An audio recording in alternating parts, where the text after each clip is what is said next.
Hello everyone. स्वागत है आपका हमारे चैनल परफेक्ट फार्मेसी पे।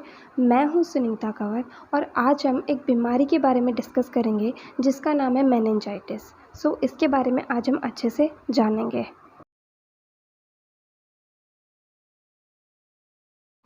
अगर आपको हमारे चैनल की वीडियोस हेल्पफुल लगती हैं तो प्लीज़ हमारे चैनल को सब्सक्राइब कीजिए। आज का टॉपिक स्टार्ट करते हैं। मेनिंजाइटिस के बारे में जो बातें आज हम जानने वाले हैं वो सबसे पहला ये है कि मेनिंजाइटिस होता क्या है, देन ये किस वजह से होता है, देन इसके टाइप्स क्या क्या हो सकते हैं, देन ये किस तरीके से हमारी बॉडी के अंदर होता है, देन इसके साइंस एंड सिम्टम्स क्या क्या होंगे, देन कॉम्प्लिकेशंस क्या क्या हो सकती हैं मेनिंजाइटिस की, देन इसका डायग्नोसिस किस तरीके से किया जाता है एंड देन इसका ट्रीटमेंट जो है वो क्या हो सकता है। ये सारे पॉइंट्स आज हम डिस्कस करेंगे। सबसे पहले हम ये जानेंगे कि मेनिंजाइटिस होता क्या है।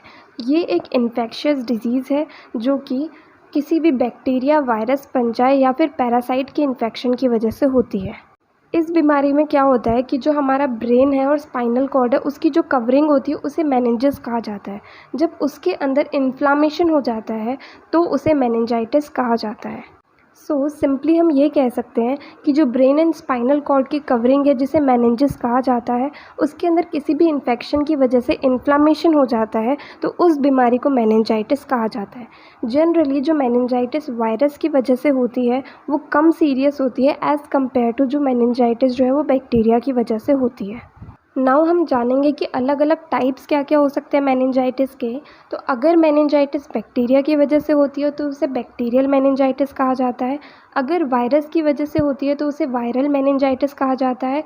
और अगर फंजाई की वजह से होती है तो उसे फंगल मेनिंजाइटिस कहा जाता है। वैसे ही अगर कुछ अलग माइक्रो ऑर्गेनिज्म की वजह से या अदर इन्फेक्शियस एजेंट की वजह से मेनिंजाइटिस होता है तो उसे अदर की कैटेगरी में लिया जाता है, जैसे कि पैरासाइट से हो गया, प्रोटोजोन से हो गया। इनकी वजह से जो होता है उसे अदर टाइप का मेनिंजाइटिस कहा जाता है। नाउ कॉजेज़ क्या क्या होंगे मेनिंजाइटिस के। तो कॉजेज़ मतलब किस वजह से हुआ है, तो ये इन्फेक्शियस डिजीज़ है तो ये बैक्टीरिया की वजह से हो सकती है, वायरस की वजह से हो सकती है, फंजाई की वजह से हो सकती है, पैरासाइट या प्रोटोजोन्स की वजह से हो सकती है। बैक्टीरिया जो मेनिंजाइटिस कॉज करते हैं ये हो सकते हैं mycobacterium tuberculosis and salmonella species. Then virus जिनकी वजह से मेनिंजाइटिस हो सकता है वो है herpes simplex virus type 2 and varicella zoster virus. Then fungi जिनकी वजह से मेनिंजाइटिस हो सकता है वो है cryptococcus and aspergillus. Then parasite जिसकी वजह से मेनिंजाइटिस हो सकता है वो है टॉक्सोप्लाज्मा एंड अमीबा। ये कुछ इन्फेक्शियस एजेंट्स थे जिनकी वजह से मेनिंजाइटिस हो सकता है। नाउ नेक्स्ट हम जानेंगे कि ये बीमारी हमारी बॉडी के अंदर होती किस तरीके से है। इसका प्रोसेस जो होता है उसे पैथोजेनेसिस साइंटिफिक टर्म होता है इसका, कि ये बीमारी किस तरीके से हमारी बॉडी के अंदर होती है। सबसे पहले जो पॉजिटिव ऑर्गेनिज्म है, चाहे वो बैक्टीरिया, वायरस, फंजाई, पैरासाइट कुछ भी हो, वो हमारी बॉडी के अंदर एंटर करता है। ब्लड स्ट्रीम जो होती है उसके अंदर वो एंटर कर जाता है। देन वो सारे के सारे जो ब्लड बैरियर्स होते हैं उन्हें क्रॉस कर देता है। देन मेनिंजेस जो ब्रेन एंड स्पाइनल कॉर्ड की कवरिंग होती है उसमें कुछ इन्फ्लामेटरी रिएक्शंस होती हैं। देन जो कवरिंग होती है उसके अंदर कुछ लेयर्स होती है, सब एरेक्नोइड स्पेस एंड पायामीटर, इनका इन्फ्लामेशन हो जाता है। देन इन्फ्लामेशन की वजह से जो ICP इंट्राक्रेनियल प्रेशर होता है वो इंक्रीज़ हो जाता है एंड इस वजह से जो सेरिब्रोस्पाइनल फ्लूइड है वो सब एरेक्नोइड स्पेस के अंदर आ जाता है। देन सेरिब्रोस्पाइनल फ्लूइड जो है वो भी इन्फेक्ट हो जाता है। इस वजह से सेरिब्रोस्पाइनल फ्लूइड के अंदर जो सेल काउंट होता है वो इंक्रीज़ हो जाता है एंड इस वजह से पूरा का पूरा जो मेनिंजेस के अंदर है इन्फेक्शन फैल जाता है। इस तरीके से बीमारी जो है हमारी बॉडी के अंदर हो जाती है एंड फाइनली मेनिंजाइटिस हो जाता है। नेक्स्ट हम जानेंगे कि क्या साइंस एंड सिम्टम्स हमारी बॉडी शो करती है जब मेनिंजाइटिस होता है किसी को भी।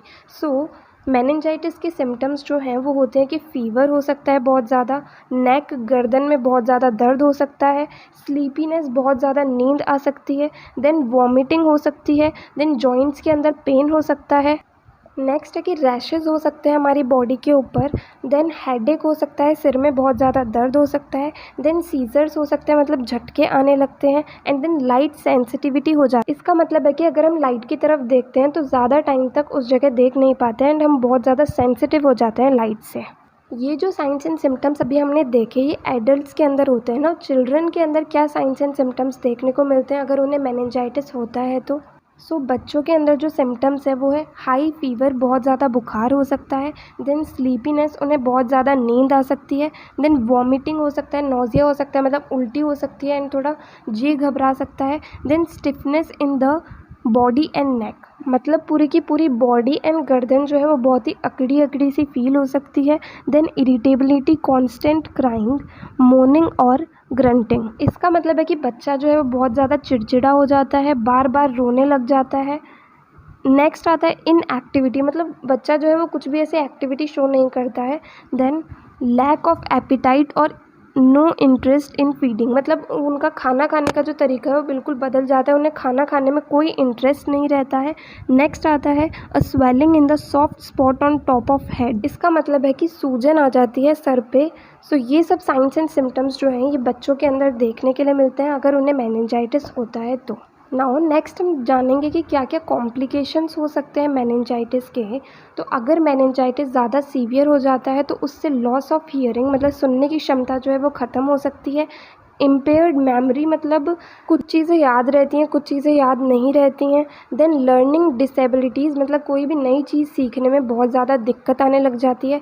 देन किडनी फेलियर, तो इसका असर किडनी पर भी पड़ता है एंड किडनी भी फेल हो सकती है। देन शॉक, मतलब झटका भी लग सकता है। देन डेथ, अगर बहुत ही ज़्यादा सीवियर हो जाता है मेनिंजाइटिस तो डेथ भी हो सकती है पेशेंट की। नेक्स्ट हम जानेंगे कि डायग्नोसिस किस तरीके से होता है मेनिंजाइटिस का। तो उसके लिए ब्लड टेस्ट किया जा सकता है, देन CBC मतलब कंप्लीट ब्लड काउंट टेस्ट किया जा सकता है, देन MRI किया जा सकता है, देन CT स्कैन किया जा सकता है, ब्रेन का जो है CT स्कैन किया जा सकता है, देन फिजिकल एग्जामिनेशन किया जा सकता है कि टच करके देख सकते हैं कि कोई स्वेलिंग तो नहीं है।